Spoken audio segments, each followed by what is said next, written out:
Bisayang pulutan magama tagaron og nachos, simple nga sosyal. Tara.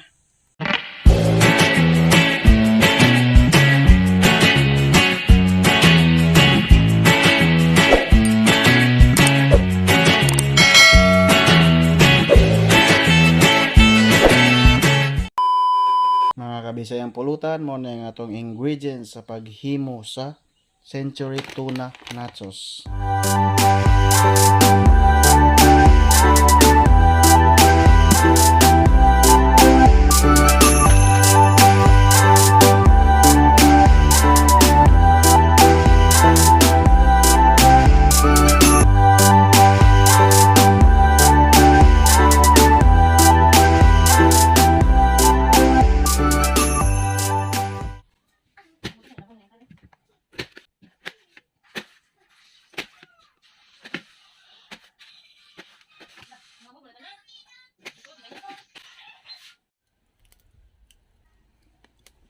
First thing na itong buhaton mga kabisayang pulutan, no? Itong lutuon sa itong Century Tuna.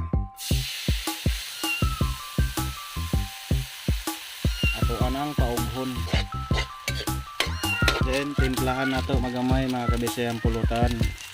Pindi na nimo kung timplahan ba nimo o di na. Kung medyo ugan na mga kabisayang pulutan, butangan na ito ang itlog.